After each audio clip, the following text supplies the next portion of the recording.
அது வந்து இந்திரா, காவியாவும் என் தங்கச்சி தான். அவளுக்கு சீமந்தம் நடக்கிறது எனக்கு ரொம்ப சந்தோஷம்தான். ஆனா ஆனா என்னக்கா, சொல்லுங்கக்கா.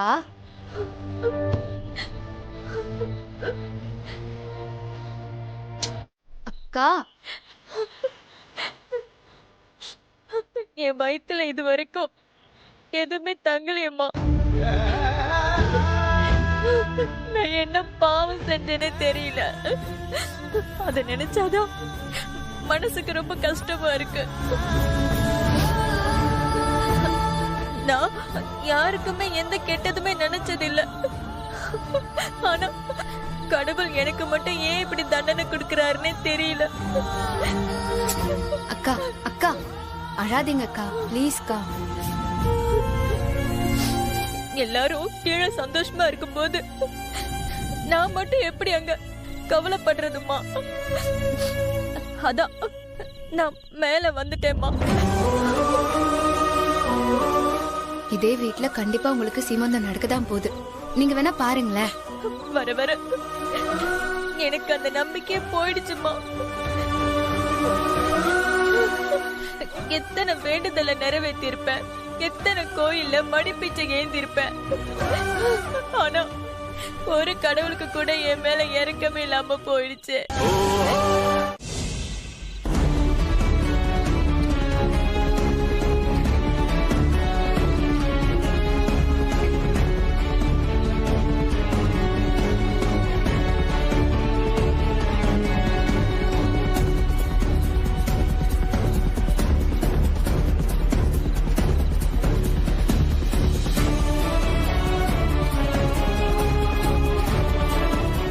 சீமந்தம்னா 4 பேர் வர போக இருப்பாங்க.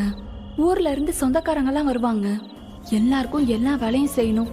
நிறைய வேலை இருக்கும். இந்திரா இவ்ளோ டிஸ்டர்பன்ஸ்ல எப்படி படிப்பான்? பாவம்.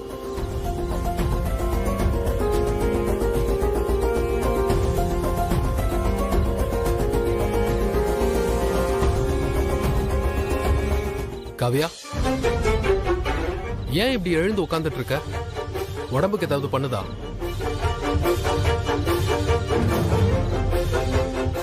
ஏய், உன்னை தாண்டி கேக்குறேன்.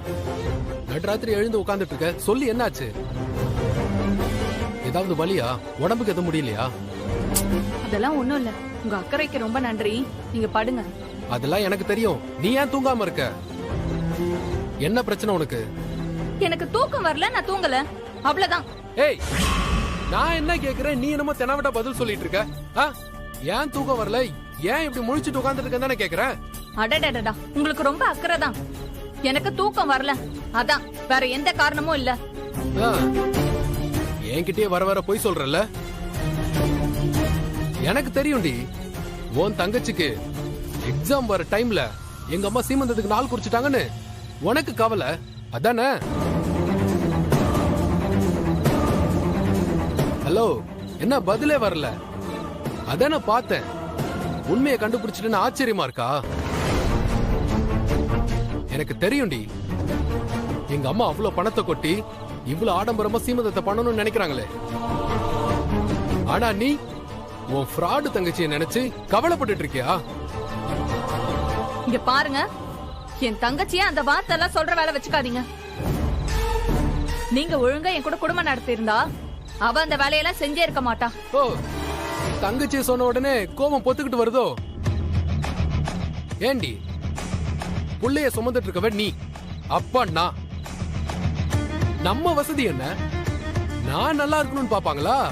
உன் தங்கச்சி ஃபெயில் ஆகுறதுக்கு ஒரு எக்ஸாம் எழுத போறா, இல்ல அதை பார்த்துட்டு இருப்பாங்களா? இதுக்கு உட்காந்து கவலை வேற பட்டுட்டு இருக்கியா நீ? வேண்டாங்க, நீங்க ரொம்ப ஓவரா பேசிட்டு போறீங்க. ஏன் தங்கச்சிக்கு கன்வீனியன்ட்டா டேட் வைக்கிறதுனால உங்களுக்கு என்ன பிரச்சனை வந்துற போது? அவ தானே எல்லாருக்கும் சமைச்சு போடுறா, வீட்டை பாத்துக்கிறா. அவளுக்கு இப்படி எக்ஸாம் டைம்ல சீமந்தம் வச்சா அவ எப்படி படிப்பா சொல்லுங்க? வீட்டுக்கு வரவங்களுக்கு எல்லாம் சமைச்சு போடுவாளா? இதுல சீமந்தத்துக்கு எல்லா வேலையும் இருக்கு. அவ எப்படி இதெல்லாம் கஷ்டப்பட்டு பாப்பா? அடி பாவிங்களா! ஏண்டி, உங்க அக்கா தங்கச்சி வசதிக்கு ஏத்த மாதிரி எங்க அம்மாவை தேதி குறிக்க சொல்றியா? பேராசை தாண்டி உனக்கு. ஆமாங்க, நாங்க 2 பேரும் பேராசை தான் படுறோம். பரவாயில்ல விடுங்க. இதுல உங்களுக்கு என்ன பிரச்சனை? நீங்க பேசாம படுத்து தூங்குங்க. தூங்க தாண்டி போறேன். எவ்வளவு ஒருத்திக்காக ஏன் தூக்கத்தெல்லாம் கெடுக்கிறதுக்கு நான் ஒண்ணும் உன்ன மாதிரி பைத்தியக்காரி எல்லாம் கிடையாது. ஐயா சாமி, ரொம்ப சந்தோஷம். இப்போ தயவு செஞ்சு படுத்து தூங்குங்க. காவியா, நான் ஓ நல்லதுக்காக தான் சொல்றேன். வீணா ஓன் தங்கச்சிக்காக வருத்தப்பட்டு இருக்காத. நமக்கு முக்கியம் நம்ம குழந்தை தான். அவ வந்தா என்ன, வரலன்னா என்ன? நீ கவலைப்படாம படுத்து தூங்கு. எப்படிங்க உங்களால இவ்வளவு சுயநலமா பேச முடியுது? உங்க வீடே உங்களை அடிச்சு வெளியே துரத்துச்சு.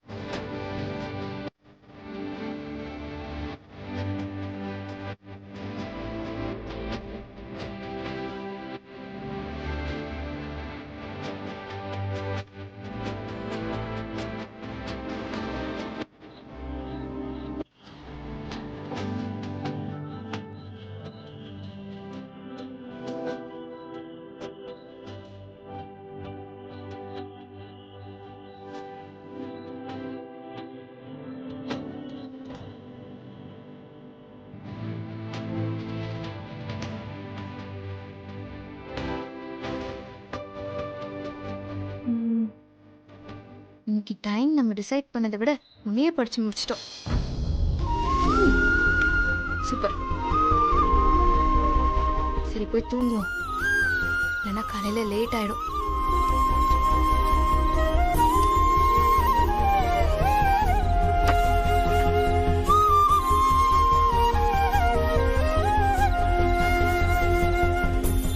தூங்கும்போது கூட ஸ்மார்ட்டா இருக்கியே.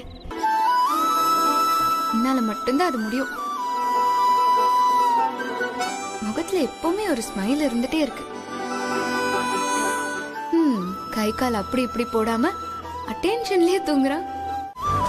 உன்னை பார்க்காம இருக்கவே முடியலையே கௌதம். என்னெல்லாம் நீ எனக்காக பண்ற? என் அம்மா கிட்ட சண்டை போடுற, ஊர் ஊரா போய் புக் வாங்கி கொடுக்கற, என்னை படிக்க சொல்லி எப்பவும் என்கரேஜ் பண்ணிட்டே இருக்க. என்னை விட நான் ஐஏஎஸ் ஆகணும்னு நீதான் ரொம்ப கனவு காண்ற.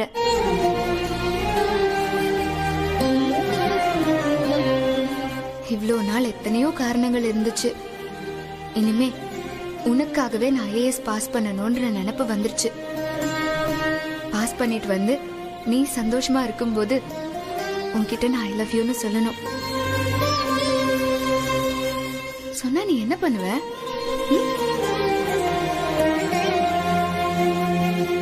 நீ என்ன பண்ணுவ?